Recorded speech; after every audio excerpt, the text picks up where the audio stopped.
Belgium நாட்டின் Antwerp வைர மையம். காலம் பிப்ரவரி 15, 2003, இரவு 11:47 மணி. லியோனார்டோ நோட்டாட்டோலோ என்ற ஒரு சாதாரண மனிதன் உலகின் அதிதீவிர பாதுகாப்பு கொண்ட ஆண்ட்வெர்ப் வைர மையத்திற்குள் நுழைந்தான். அது $100 மில்லியன் மதிப்புள்ள வைரங்கள் வைக்கப்பட்டிருந்த ரகசிய பெட்டகம்.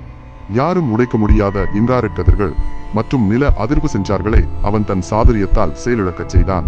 ஒரு துளி சத்தம் கூட இல்லாமல் அங்கிருந்த அத்தனை வைரங்களையும் கொள்ளையடித்து மின்னல் வேகத்தில் தப்பினார். உலக வரலாற்றிலேயே மிகப்பெரிய இந்த வைரத்திற்கு ஒட்டுமொத்த சர்வதேச போலீசாரையும் நிலைகுலைய செய்ததோ. ஆனால் அத்தனை கோடிகளையும் கொள்ளையடித்த அந்த திருடன் ஒரு சிறிய சாண்ட்விச்சால் போலீசிடம் மாட்டினார். கொள்ளையடித்துவிட்டு தப்பியோடிய போது காட்டில் ஒரு குப்பை பையை வீசி எறிந்தான். அந்த பைக்குள் அவன் பாதியளவு சாப்பிட்டுவிட்டு மீதம் வைத்திருந்த சாண்ட்விச் இருந்தது. அந்த குப்பையை சோதித்த போலீசார் சாண்ட்விச்சில் இருந்த கொள்ளையனின் DNA மாதிரியே மிக துல்லியமாக சேகரித்தனர்.